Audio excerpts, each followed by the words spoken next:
직장 내 괴롭힘, 소위 말해서 이제 재가 될 때까지 괴롭힘 당한다고 해서 태움이라고 하지 않습니까? 이게 좀 근절이 좀 안 되는 것 같아요. 네. 최근에도 또 비극적인 일이 있었는데 관련한 이야기 함께 좀 짧게 나눠보도록 하겠습니다. 먼저 이수진 의원님을 박수로 모시겠습니다. 네. 안녕하세요. 네, 나와주셔서 고맙습니다. 매불쇼 처음 함께. 네, 처음입니다. 아, 네, 고맙습니다. 두 분은 혹시 잘 모르시나요? 왜 모르겠어요. 아, 네, 너무 한때 꼭 비례 이수진이라고 불러야 되는데 이제는 그냥 이수진 의원이라고 불러도 되는. 아, 네. 너무 좀 대면 하신 것 같아서. 반갑게 인사했는데 우리. 네. 반갑게 인사 잘 나눴죠, 우리. 네, 고맙습니다. 자, 그리고 의료노조 강동경희 지부장 정인희 지부장님 박수로 모시겠습니다. 네. 안녕하십니까. 강동 경희대병원입니다. 강동 경희대. 경희대. 나는 경이라고 해서 경희가 이게 무슨 말인가 했다. 성함인가. 그 특이하다 병원 이름이. 경희대병원이 강동에 있군요. 네. 아. 강동. 근데 경희대 병원이 왜 강동에 있어요? 아, 회기동에 있는 병원이 있고 그리고 아. 강동 경희대병원이라고 또 다른 병원이 하나 더 있습니다. 아, 회기에도 있고 네. 강동에도 있군요. 네. 네. 죄송합니다. 아, 굉장히 좀 비극적인 일입니다. 그리고 가슴 아픈 일이고 경기도의 한 병원에서 20대 간호사가 이제 직장 내 괴롭힘으로 결국 견디지 못하고 목숨을 끊는 일이 있었습니다. 소위 말하는 이제 태움이라는 건데 네. 이게 이제 세상에 알려지면서 이재명 대통령이 SNS에 글을 남겼는데요. 그거를 좀 소개를 해주시겠습니까? 또 한 명의 소중한 생명을 잃었습니다. 사람을 살리는 병원에서 누군가는 깊은 상처를 입고 끝내 삶을 포기하길 택했습니다. 교육이라는 이름으로도 관행이라는 이름으로도 조직 문화라는 이름으로도 태움은 결코 정당화될 수 없는 끔찍한 폭력입니다. 경찰은 이번 사건과 관련해 불법 행위가 있었는지 한 점 의혹 없이 명확히 규명해 주길 바랍니다. 무엇보다 중요한 것은 반복되는 비극의 구조를 바꾸는 겁니다. 병원 내 조직 문화와 근무 환경을 근본적으로 개선하고 의료 현장의 일터 혁신 컨설팅을 확대하는 한편 직장 내 괴롭힘을 예방하고 신속히 대응할 수 있도록 제도적인 보완도 추진하겠습니다. 고인의 명복을 빌며 유가족께 깊은 애도의 마음을 전합니다. 네. 태움이라는 말은 어디서 시작된 말이에요? 글쎄, 제가 될 때까지 태운다. 그러니까. 그런 뜻이잖아요. 그러니까 다른 업계에서도 태움이라고 하나요? 저는 간호사한테만 쓰는 것 간호사분들이 같아요. 만든 말이야. 다른 그거는. 병원에서 주로 쓰여지는 용어였던 것 같아요. 근데 이제 그게 간호사들끼리 태우는 것뿐만 아니라 병원 내에서 뭐 관리자가 태운다든지 내지는 다른 직종과의 관계에 있어서도 뭐 갈등이나 여러 가지 문제가 생길 때 또 사용되어지기도 하고. 되게 괴롭힌다고 그러지 태운다고 하는 거는. 그러니까 얼마나 끔찍하면 얼마나 심하게 표현을 쓰나. 네, 그게 그 질문이거든요. 네. 네. 아니 얼마나 심각하게 그리고 왜 하필이면 사람을 살리는 곳이잖아. 아니 거기에서 왜 이러나? 저는 그게 항상 좀 의문이었는데, 그러니까 실태부터 일단 좀 말씀을 좀 듣고 싶은데 어느 정도인가요? 그리고 어느 정도로 이렇게 광범위하게 퍼져 있는 겁니까? 제가 느끼기에는 병원 사업장 자체가 되게 수직적인 구조입니다. 되게 보수적이고 수직적인 구조인데다가 여러 가지 업무 환경 자체가 뭐 너무 한 명한테 과도하게 몰리는 것들이 좀 많다 보니까 그런 것들과 관련해서 이제 누군가를 새롭게 가르쳐야 되는 일이 되게 부담으로 다가오는 거죠. 그래서 간호사들 얘기를 들어보면 짐처럼 느껴진다. 아니면은 나를 보통 병원의 어떤 시스템으로 인해서 뭔가 잘못이 일어났을 경우에 그 개인의 잘못으로 몰아가는 경우가 많다 보니까 오히려 이 가르침과 더해서 나의 일을 다 해야 된다라는 것 자체가 되게 부담스럽다라는 얘기를 많이 하십니다. 아니 근데 제가 이렇게 간호사의 경험이 없어서 말씀드리긴 좀 조심스럽긴 한데 우리 사회생활이 뭐 방금 말씀하신 그 뭐 경중은 있겠습니다만 그렇지 않은 곳은 없잖아요. 근데 이게 일반 업무랑 조금 다른 게 네. 병원의 환경은 누군가한테 위해를 가할 수 있는 부분이기 때문에 네. 자칫 잘못해서 뭐 약 용량을 잘못 재서 투여를 했다거나 큰일 나죠. 뭐 아니면 투여 방법이 뭐 근육 주사를 줘야 되는데 뭐 혈관 주사를 줬다거나 큰일 이런 나죠. 것들 자체가 굉장히 크게 다가올 수 있는 부분들이기 때문에 네. 실질적으로 약간 간호사 문화가 군대 문화라고 보통 표현을 하거든요. 그래서 그렇게 많이 되어 있는데 현장으로 나오면서 그러니까 학교 있을 때부터 군대 문화처럼 그런 문화가 있었는데 병원에 취업을 하면서 이 교육까지 떠맡아야 되니까 그런 부담들이 더 크게 다가오면서 더 심각하게 좀 나가고 있는 것 같습니다. 아니 사실은 간호사분들만 그러는 게 아니고 의사들도 수술실에 구타 이런 건 유명하잖아요. 근데 군대가 옛날에 그 똑같은 명분으로 이렇게 구타가 심했잖아요. 네. 선임이 후임 가르쳐야 되는데 고문관이라서 이거 부대 돌아가게 하려고 내가 때릴 수밖에 없었다 이런 얘기 많았거든. 네네. 근데 지금 없어졌잖아요. 네. 네. 그 이유가 외부와 소통을 하게 하니까 없어졌거든. 아. 그러니까 이 폐쇄적인 문화 이런 것들을 좀 이제 고민하실 때가 아닌가 싶어요. 이제 그분들끼리는 잘 아는 문제점들이 있는데 일반 사람들은 몰라. 그리고 간호사분들 고생하시고 희생하시고 하는 거 우리가 코로나 때 너무 많이 봤어요. 그럼요. 그런 존중이 있는데 내부에서 이런 일이 생겨버리면 그게 막 무너진다고 한순간에 저 사람들 저렇게 살고 있었어 이렇게 되니까. 네.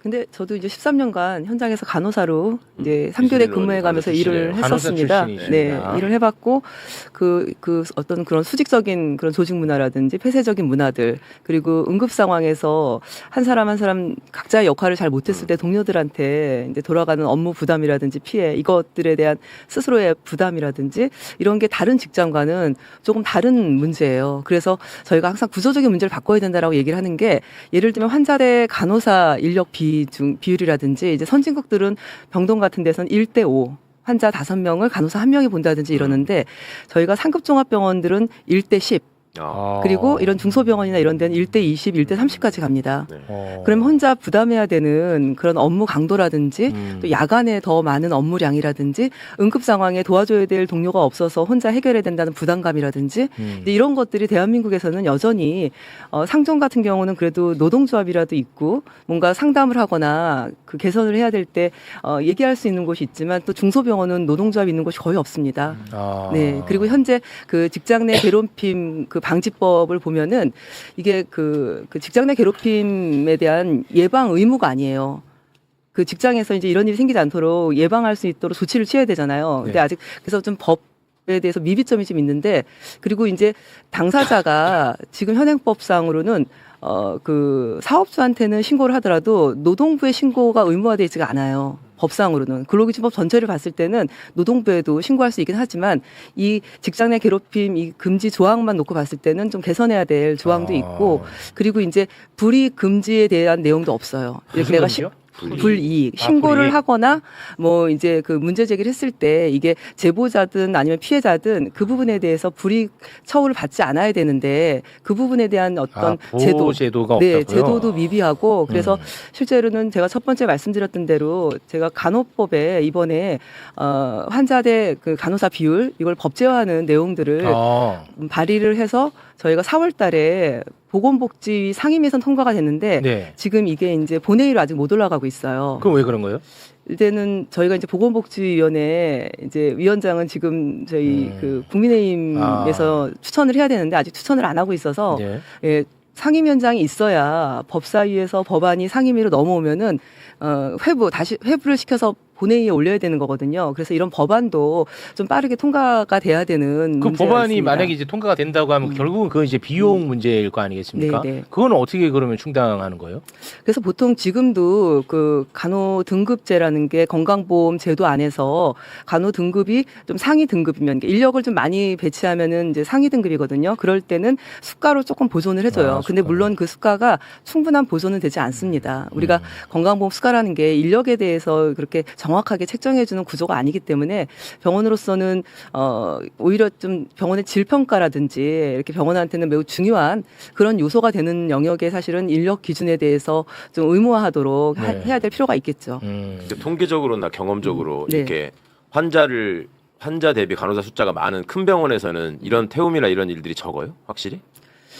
노동조합이 있는 곳이요? 어. 제가 어때요? 이거 하면서 좀 조사를 해봤거든요. 네. 그랬더니 아무래도 노동조합이 있는 곳하고 없는 곳에 수위가 조금 차이가 있더라고요. 수위 있긴 강도, 있는데. 아, 수위가 강도가. 뭐 예를 들어서 뭐 언어적으로 뭐 하는 것들이 공공 장소에서 뭐 쉽게 일어나느냐, 아니면 그래도 약간 비공식적인 자세에서 하느냐, 아니면 정말 중소병원 얘기를 들어보니까 밀쳐서 넘어뜨리고 뭐 이런 일까지도 일어나고 있더라고요. 밀쳐서 넘어뜨리는데 그건 폭력이잖아요. 폭력이죠. 근데 그거를 이제 신고를 못하는 이유를 대부분 들어보면 뭐예요? 이거를 그러니까 신고를 하고 싶은데 네. 내 보직자한테 신고를 하면 대부분 이 가해자들이 시니어 간호사다 보니까 이 시니어 간호사는 파트장이랑 친할 거야. 그러니까 파트장은 내 편을 들지 않을 거야라고 생각을 해서 아예 신고를 하지 않는다고 얘기를 하더라고요. 그리고 저는 아까 말씀해 주셨던 거 관련해서도 간호사 수 대 환자 수라고 얘기를 하는데 실제로 간호사 수 대 환자 수라고 하면 1대8 이런 얘기를 하셨지만 네. 내가 8명까지 봐도 된다라는 게 아닙니다. 그러니까 10몇 명이 되더라도 평균 평균적으로 그 숫자면 된다로 되어 있기 때문에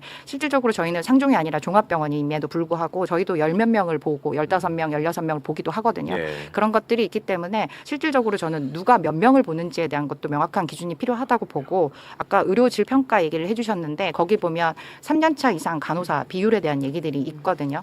근데 그 비율을 뭐 어떤 병원들별로 얘기를 들어보면 그 비율 맞추기가 되게 어렵다는 얘기를 해요. 그만큼 이직률과 사직률이 높다는 얘기거든요. 좀 그 부분에 대한 것들도 좀 나라에서 좀 같이 들여다 봐주셨으면 합니다. 저는 개인적으로 그 제 가까운 한 분이 그 지방에서 그래도 열심히 준비하셔가지고 성적도 잘 나오고 해서 서울로 간호사가 돼서 올라오셨어요. 그리고 그 병원 자체가 굉장히 꿈에 그리던 병원이어서 굉장히 축하를 많이 받았었고 네. 그런데 근무하시고 몇 달 만에 그만뒀던 이유가 이 태움이거든요. 근데 그래요? 가장 힘들어하셨던 부분 중에 하나가 네. 따돌림이더라고. 아예 좀 무시해버리고 그 전체 파이에서 없는 사람 취급을 해버리니까 못 견디고 결국엔 몇 달 만에 그만두셔버렸어요. 아니 그 선생님이랑 우리 의원님 굉장히 뭐 구조적으로 의미 있는 말씀 많이 해주셨는데 방금 같은 사례는 방금 두 분이서 그렇게 굉장히 그 구조적으로 이야기한 것과는 전혀 다른 이거는 문화의 문제 같거든요. 제가 볼 때는. 저는 여러 가지 문제가 아니 복합적이라고 업무가 많다고 하면 보는데요. 덜 따돌려야지. 이게 또 그것도 있는 것 같습니다. 19년에 어쨌든 직장 내 괴롭힘 방지법이 나왔지만 실질적으로 이 법 때문에 생긴 반대 효과가 뭐냐면 오히려 정말 정당하게 가르치려고 하는 사람들이 입을 다물어 버렸어요. 왜냐하면 본인이 가해자로 지목될 수 있기 때문에. 그러면서 그분들이 선택한 방법 중에 하나가 약간 무시 아니면 방임 어떤 그런 것들을 행동으로 택하시더라고요. 그러면서 오히려 이런 문제들이 또 생기기도 하고 오히려 어떤 분들은 얘기를 들어보면 얼마나 버티는지 보고 그때부터 내가 얘를 하겠다 뭐 이런 얘기들도 하고 이런 일들이 좀 반복되고 있다. 아니 그 사회생활이 뭐 다 그 어떤 돌아가는 시스템은 비슷할 거 아니겠습니까? 이게 문제가 을들의 싸움이거든. 예. 저는 그게 싫은 거예요. 그러니까 예를 들어 간호부장님이나 뭐 수간호사님이 괴롭혀가지고 뭐 누가 저기 했다는 소리는 없어요. 간호사분들끼리 선임하고 후임 간에 이러는 거지. 이거는 그 노조가 있다고 그래서 얼마나 달라질 것 같지도 않고 같이 싸우는데 노동자들이. 이 문화의 문제 같은데. 그 잘못된 조직 문화죠. 그런데 그게 전체의 조직 문화라기보다는 실제로 이 문제는 약간 개인의 성향의 문제도 분명히 존재하긴 합니다. 구조적인 문제도 있고 그 구조적인 문제 플러스 개인의 성향의 문제인데 저희가 구조적인 문제를 계속 말씀드리는 이유는 사람들이 제가 보니까 이제 한계라는 게 있어요. 어느 정도 타인을 배려할 때는 내가 한계 상황에 직면해 있는 사람이 타인을 배려하지 못하더라고요.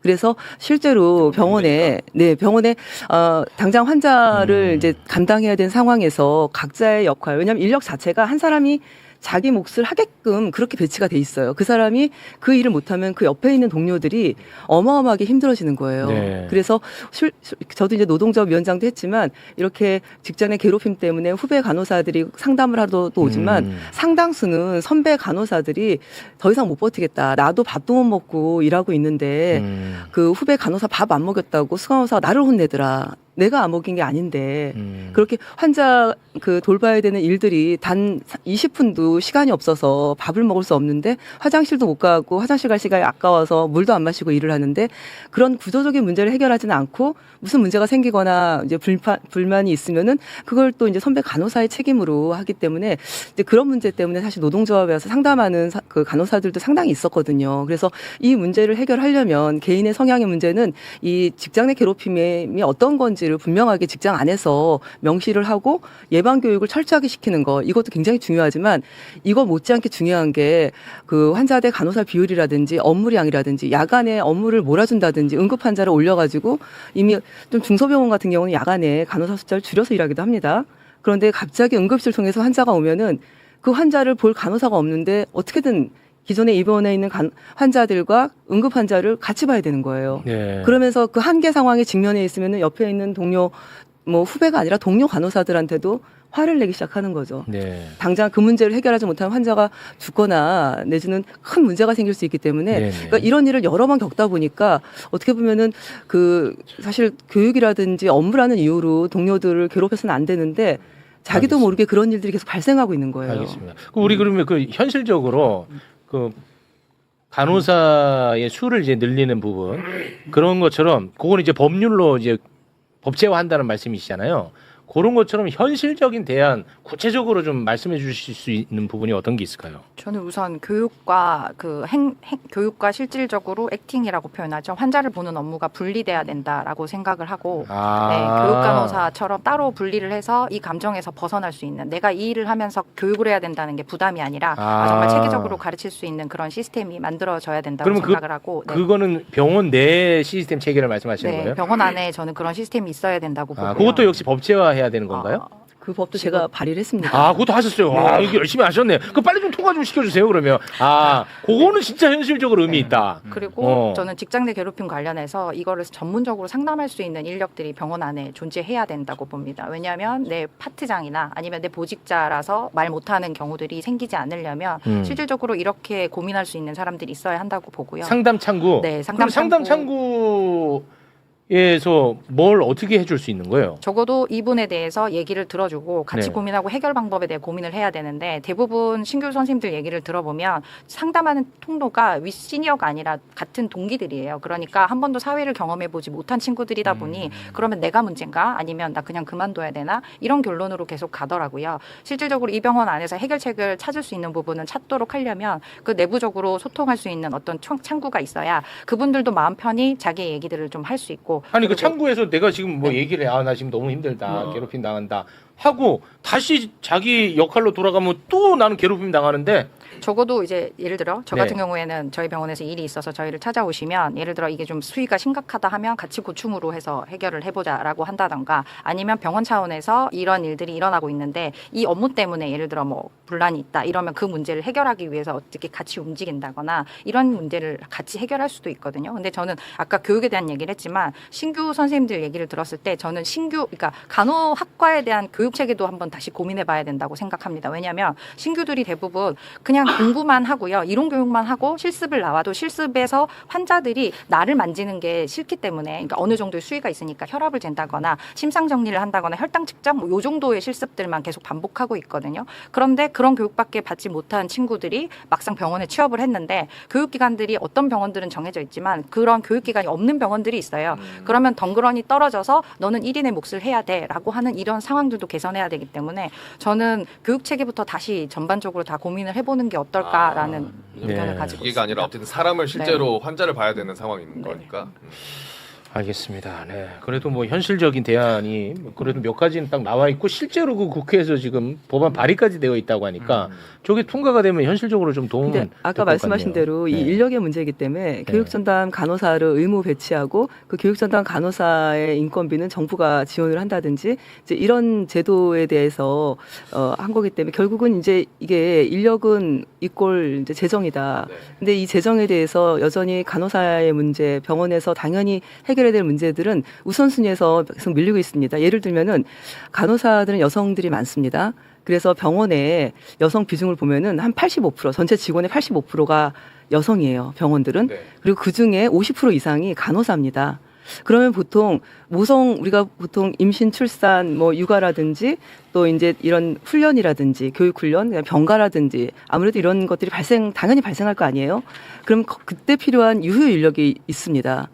거기에 필요한 유효 인력을 배치하지 않으면은 누군가는 그 사람의 빈 공간을 그 간호사가 해야 되는 거예요. 그래서 제가 이 법도 작년에 통과를 시켰어요. 보건의료 인력 지원법이라고 모성 정원제. 이렇게 모성이 많은 사업장에서 필요한 그런 휴가라든지 이제 이런 것들을 대체할 만한 대체 인력을 좀 가져라. 그리고 대체 인력을 갖게 되면은 정부에서 좀 지원을 좀 해라. 그런데 이게 의무 조항이 아니니까 의무 조항이 아니면은 또 우선순위에서 뒤로 밀립니다. 그래서 저는 계속 이런 사건들이 이런 사회적 문제가 되고 있고 누군가의 생명을 살리기 위해서 병원에서 자신의 생명을 놓치고 마는 이런 문제들을 해결하기 위해서는 우리가 다 알고 있어요. 어떻게 해결하면 되는지. 이 문제들은 이미 법안도 나왔고 이것들에 대해서 의무화하고 그리고 간호법에 간호인력지원센터라는 조항이 또 있습니다. 재작년에 통과된 이 간호인력지원센터에서 이런 직장 내 괴롭힘에 대해서 예방하고 또 이런 피해를 입은 사람들에 대해서 지원해주고 이렇게 의무적으로 하게끔 사실 법에서 명시해주면은 실제로 이런 문제들이 그냥 한번 언론에 나고 끝나는 게 아니라 실제로 의무화가 됐으니까 이걸 지키기 위한 노력들을 그걸 점검할 수 있는 거거든요. 알겠습니다. 뭐 제도가 이제 또 마련이 되면 좀 도움은 될 것 같긴 한데 예를 들어서 지금 댓글이 그게 지금 제일 많이 올라오거든. 너가 말한 것처럼 네. 이 왕따 문제가 진짜 심각한가 봐요. 이게 어떤 한 곳의 특정한 이야기가 아닌 것 같아. 근데 이게 간호사가 인력이 보충된다고 해갖고 이 문제가 하루아침에 또 해결될까? 나는 그거 아닐 것 같거든. 그리고 왕따라는 게 얼마나 또 민감한 그 자체를 어떻게 해결할 거야. 그러니까 이게 조직 문화도 좀 같이 봐주셔야 되는 거 아닌가라는 생각이 들어요. 그러니까 이 왕따가 다 그렇다는 건 당연히 아니잖아요. 그런데 제가 여러 명의 간호사분들 좀 지인들이 있어서 들었을 때는 공통적으로 사실 나오는 부분이긴 하거든요. 그게 인력 때문이다라고는 제가 들은 사례로는 없었어서 조직 문화까지도 같이 예를 들어 그런 게 있었어요. 뭐 이제 새로 들어왔는데 이건 아주 하나의 예지만 새로 들어왔는데 이제 아까 말씀하신 것처럼 간호사분들이 여성분들이 많이 계시잖아요. 그런데 조금 이제 예쁘게 생기셔서 의사분들이 관심이 있어 해서 그거에 대한 질투로 좀 왕따해서 실제로 그래서 굉장히 괴롭힘 받은 경우도 일례로 있었다. 그래. 그런 것처럼 당연히 다 그런 건 아니죠. 분위기 이상해서. 아니 실제로 맞아요. 일을 저도 잘해서 그 얘기를 예쁨 받았다. 들었습니다. 아니, 그런 경우 근데- 있었어요. 근데 실제로. 이게 근데 좀 있죠, 있기는. 있죠. 있다니까. 저도 이 부분에 대한 거를 말씀드리고 싶은 게 조직 문화는 분명히 바뀌어야 됩니다. 아, 아까 조직 말씀드렸던 문화 것처럼 뭐 저희가 직장 내 괴롭힘 이런 실태 조사나 이런 걸 해보면 부서별로 편차가 굉장히 커요. 이 요구하는 것들이나 아니면은 언어 폭력이든 폭행이든 여러 가지 노출된 수위도 다 다르고 다 다른데 이 얘기를 들어보면 저는 신규만의 문제는 아닙니다. 왜냐하면 저도 겪었거든요. 왜냐하면 제가 지금은 23년 차 간호사지만 15년 차인가 있을 때 제가 부서 이동을 했는데 정말 그 부서 이동을 하고 나서 교육 체계가 따로 없다 보니 그 선배한테 저도 또 가르침을 받아야 되는 상황이고 그러다 보면 또 자연스럽게 이런 일이 반복이 되더라고요. 근데 가장 흔하게 발생하는 게 약간 이런 왕따처럼 이런 문화들인지라 조직 문화에 대한 거는 분명히 같이 가져가야 맞아요. 같이 되고요. 가야 돼. 같이. 그래서 저도 직장 내 괴롭힘에 대한 걸 얘기를 하면서 교육과 괴롭힘에 대한 경계는 분명히 서야 한다. 맞아요, 왜냐하면 맞아요. 정당하게 가르치고 싶은 사람들은 가르칠 수 있게끔 해줘야 하고 정말 타당하지 않게 그렇게 갑질이나 아니면 왕따를 시킨다거나 이런 딱 그 무리가 있어요. 네. 그런 부분들에 대한 거는 분명히 개선돼야 할 것 같습니다. 알겠습니다. 네. 야, 간호사 많이 사귀어봤냐는 의견들이 올라옵니다. 네. 지금 이상한 네. 쪽으로 방향이 가고 있는데요. 자, 지금 또 다음 출연자가 지금 오래 기다리고 있는 상황이라서 네네. 여기서 좀 마무리를 짓겠습니다. 사실은 그리고 이런 이야기 자체가 공론화되면 맞아요. 간호사분들도 이게 좀 도움이 될 것 같아요. 그럼요. 이 공론화되는 게. 인력 피해자가 문제도 알릴 수 있어야 돼. 그렇지. 맞아요. 인력 문제도 아니, 분명히 있는 거고. 사망을 해야 이게 뉴스가 되니까 그러니까 이게 참 안타까운 거죠. 네, 알겠습니다. 자, 두 분과는 여기서 좀 인사를 나누도록 하겠습니다. 함께해 주신 두 분 진심으로 고맙습니다. 고맙습니다. 오늘 너 역할은 오늘 진짜 굉장했대. 아 그래요.